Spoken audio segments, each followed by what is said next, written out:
Narration के part 6 में narration से संबंधित कुछ अन्य एग्जाम्पल यहाँ देखेंगे।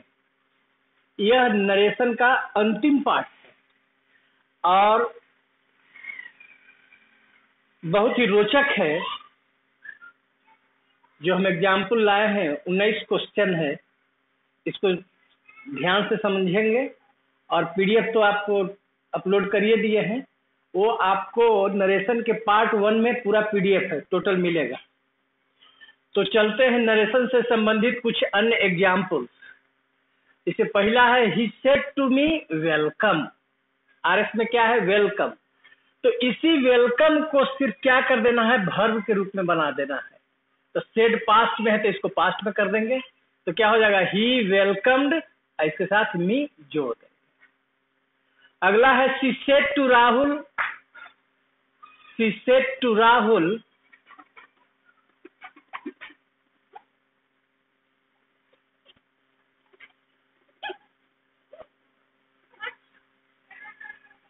Good night.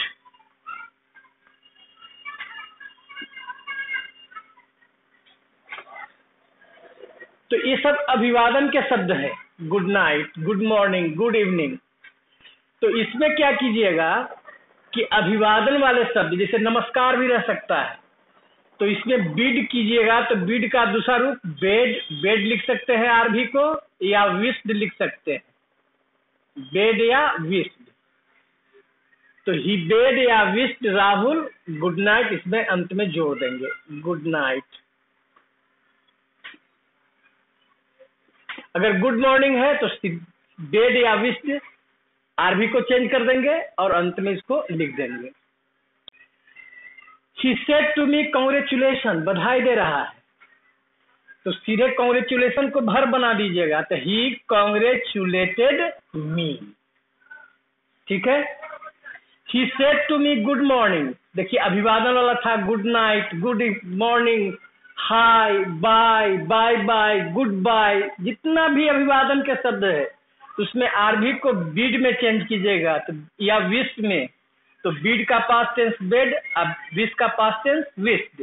तो क्या हो जाएगा? ही बेड या wished me good morning, good evening, good afternoon, bye, good bye, bye bye, जो भी रहे, नमस्कार, नमस्कार। Rahul said to me happy Holi, happy new year, happy Eid, happy Christmas, मतलब किसी पर्व त्योहार का। हैप्पी बर्थडे मतलब उसको जो है सो शुभकामना देता है, तो उसमें भी आरभी को बीड या विश में बदल देंगे। तो ही बीड के दूसरा रूप बेड, या विश्ड मी happy Holi, happy Eid, happy Christmas, happy birthday, happy new year, जितना होगा शुभकामना में सारा चीज आ जाएगा। छठा क्वेश्चन देखिए, ही सेड हेल्प हेल्प, इसका मतलब वो कोई चिल्ला रहा है मदद के लिए। तो जैसे ही इसमें चिल्ला करके कोई मदद मांगता हो तो इसमें आरभी को कर दीजिएगा क्राइड फॉर। तो he cried for help, he cried for help. अगला क्वेश्चन है ही सेड टू मी थैंक्स। तो इसी थैंक्स को आप भर बना दीजिएगा, तो ही थैंक्ड मी हो गया, ठीक है। 8वां क्वेश्चन देखिए, he said to Ram a liar an idiot, मतलब आप शब्द कह करके, बुरा शब्द कह करके संबोधित करें तो उसमें आप आरभी को कॉल में चेंज कीजिएगा। तो सेड पास्ट में है तो क्या लिखेंगे? He called Ram a liar an idiot A rascal, मतलब जो भी अपशब्द वाला शब्द हो तो आरभी को कॉल में आप परिवर्तित कर देंगे। He said to me hello, how are you, hello आया है तो हेलो किया जाता है मतलब किसी को वेलकम करने के लिए। तो अब मतलब स्वागत करने का 2 अंग्रेजी होता है, ग्रीट भी लिख सकते हैं या वेलकम भी लिख सकते हैं। तो ही ग्रीटेड या वेलकम्ड मी, और ये जो हेलो आया इस को हटा देंगे। अब देखिए how are you interrogative sentence है WH से, तो क्या होगा एंड जोड़ करके आरबी को क्वेश्चन में चेंज करेंगे आस्क्ड, WH वाला है तो WH वाला इंट्रोगेटिव वाक्य में आरबी को क्वेश्चन में बदलते हैं आस्क में, तो रिपोर्टिंग वर्ब पास्ट टेंस में तो आस्क्ड, WH को यहां निकाल देंगे हाउ। अब असर्टिव में बनाएंगे आर यू है तो यू आर हो जाएगा, तो यू सेकंड पर्सन, आरबी के ऑब्जेक्ट से मी है तो यहाँ पर सब्जेक्ट के रूप में लाएंगे तो आई, इज आर एम का वाज वेयर तो आई वाज। तो हेलो रहेगा तो हेलो को हटा दीजिएगा, आरबी को चेंज कीजिएगा ग्रीट या वेलकम में। इसके बाद जो सेंटेंस है कोई सेंटेंस रहे, असर्टिव रहे, इंट्रोगेटिव रहे, उस नियम के अनुसार उसको हम चेंज करेंगे। 10वां question, the teacher said 6 and 4 is 10, 6 और 4 10 होते हैं। यह कैसा वाक्य है? सत्य कथन है। तो सत्य कथन को यूनिवर्सल ट्रुथ कहा जाता है। जिसे सूरज पूरब में उगता है, सूरज पश्चिम में डूबता है, अनुशासन देश को महान बनाता है, कहावत भी आ सकता है, माइट इज राइट, जिसकी लाठी उसकी भैंस। तो ये यूनिवर्सल ट्रुथ में रहने पर इसमें सिर्फ यही नियम है कि इन्वर्टेड कॉमा के स्थान पर दैट का प्रयोग करेंगे और न पर्सन न टेंस न वर्ड्स, किसी चीज में कोई परिवर्तन नहीं होगा। तो सिर्फ क्या हो जाएगा, द टीचर सेड, दैट आ गया, 6 and 4 is 10। देखिए इज के इजे दिखे, मतलब टेंस में परिवर्तन नहीं करना। अगला है he said my God, my God संबोधन का शब्द है जो एक्सक्लेमेटरी सेंटेंस में बताए थे। माय गॉड से आश्चर्य होता है। You have cut your finger, तो आश्चर्य व्यक्त किया माय गॉड, तो क्या लिखेंगे, he exclaimed with surprise. Exclamatory में आरबी को चेंज करते थे तो आश्चर्य है तो exclaimed with surprise, inverted comma के स्थान पर दैट, और संबोधन के शब्द hurrah, pooh pooh, fie fie, bravo, my God, well done, इस सबको हटा देते हैं। हटाने के बाद यह खुद असर्टिव में आ गया तो यू सेकंड पर्सन आरबी के ऑब्जेक्ट से, तो ऑब्जेक्ट नहीं है तो थर्ड पर्सन का सब्जेक्ट रहने पर मी मानते हैं, तो मी के अनुसार क्या हो जाएगा, आई, हैव का हैड, कट, माई हो जाएगा क्योंकि योर सेकंड पर्सन है आरबी के ऑब्जेक्ट से, तो ऑब्जेक्ट यहाँ पर मी माने हैं, तो यहाँ पॉजेसिव केस में योर है तो मी का पॉजेसिव केस क्या हो जाएगा, माई फिंगर। ठीक है। अगला क्वेश्चन है, ही said to me look out, ये भी संबोधन के शब्द है, लुक आउट मतलब उसको वार्निंग दे रहा है, look out, there is a scorpion near your feet, एक बिच्छू है तुम्हारे पैर के नजदीक। तो जहां पर किसी तरह का वार्निंग देता है तो उसमें आरबी को चेंज करते हैं वार्न में, तो ही वार्नड मी, इन्वर्टेड कॉमा स्थान पर दैट। लुक आउट संबोधन का शब्द है तो संबोधन के शब्द को हटा दिए, अब चेंज कीजिए, देयर इज के बाद ए स्कॉर्पियन नियर, योर है सेकंड पर्सन आरबी के ऑब्जेक्ट से, तो योर पॉजेसिव केस में है तो मी को भी पॉजेसिव में लाएंगे तो क्या होगा, माय फीट। अगला क्वेश्चन है, Ram said to me you are learning English aren't you. देखिए यह क्वेश्चन टैग है, क्वेश्चन टैग वाला वाक्य जो है अगले एक चैप्टर में क्वेश्चन टैग का बता देंगे कि वाक्य अफर्मेटिव में तो क्वेश्चन टैग निगेटिव में बनाया जाता है, वह एक इंट्रोगेटिव वाक्य होता है तो इसमें इंट्रोगेटिव का ही रूल लगा देंगे। तो देखिए यू आर लर्निंग इंग्लिश, तो वाक्य अफर्मेटिव में है तो क्वेश्चन टैग निगेटिव में, तो क्वेश्चन टैग में क्या करते हैं, हेल्पिंग वर्ब को पहले निकाल दीजिए तो आर आ गया, अफर्मेटिव में है तो निगेटिव में, तो शॉर्ट फॉर्म में नॉट लिखेंगे आरंट और अंत में सब्जेक्ट को लिखिएगा यू, तो यू आर लर्निंग इंग्लिश का क्वेश्चन टैग हो गया आरंट यू। अब इसका रूल क्या है, सब इंट्रोगेटिव वाला लाएंगे, तो आरबी को आस्क में बदलेंगे, इंट्रोगेटिव में आस्क में बदलते हैं, तो राम आस्क्ड मी, और कॉमा इन्वर्टेड कॉमा स्थान पर इफ या वेदर आता था इंट्रोगेटिव में, इफ या वेदर, अब यू को बदलेंगे सेकेंड पर्सन आरबी के ऑब्जेक्ट से, तो यू सब्जेक्ट के रूप में है तो मी को सब्जेक्ट के रूप में लाए, तो आई इज आर एम का वाज वेयर, तो आई के अनुसार वाज लर्निंग इंग्लिश। और जो क्वेश्चन टैग बना है उसको हटा देंगे, जो क्वेश्चन टैग कॉमा दे करके जो बनाते हैं उसको नरेशन बनाते वक्त उसको हटा देते हैं, और उसको इंट्रोगेटिव जैसा ही जो हेल्पिंग मॉडल जिस ढंग से बनता है वही रूल इसमें इस्तेमाल करते हैं। अगला है ही said to me, he said to Radha do learn English. देखिए इंपरेटिव सेंटेंस है लर्न इंग्लिश। इंपरेटिव सेंटेंस किसको कहते हैं? ऑर्डर, रिक्वेस्ट, एडवाइस, मनाही वाले वाक्य को इंपरेटिव सेंटेंस कहते हैं। तो उसका ये एक इम्फेटिक जोरदार वाक्य है। तो इंपरेटिव सेंटेंस का जोरदार वाक्य कैसे बनाते हैं इसको पहले समझ लीजिए। वर्ब के पहले डू लगा कर करके इम्फेटिक बनाते हैं। जैसे कम हियर तो do come here, sit down do sit down, please help me please do help me, verb के पहले डू लगाना है।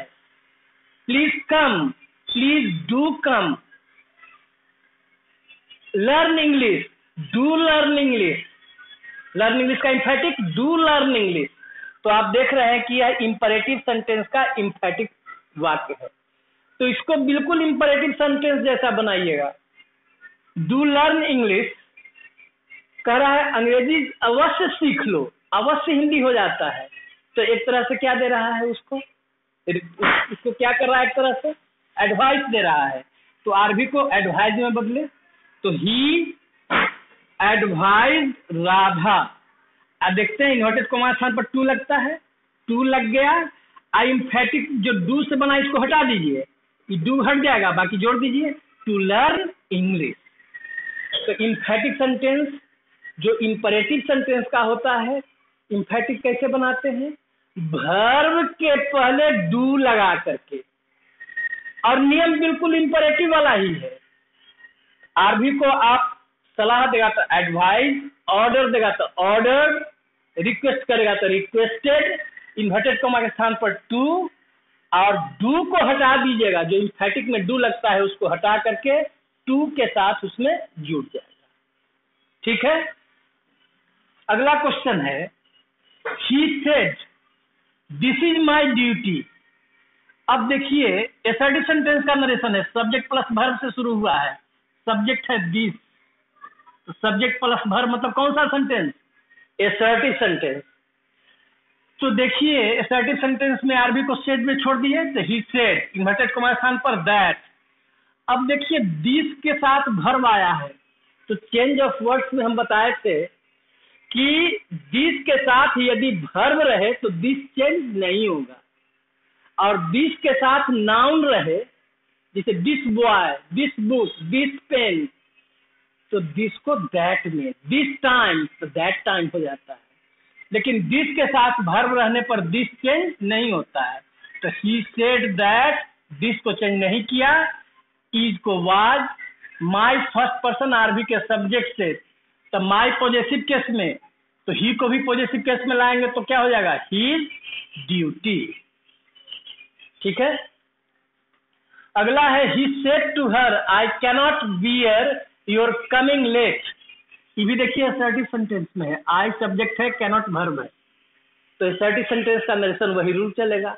लेकिन इसमें एक ध्यान दीजिएगा कि I cannot bear your coming late, मैं तुम्हारे लेट से आना बर्दाश्त नहीं कर सकता हूं। क्रोध है, आवेश है।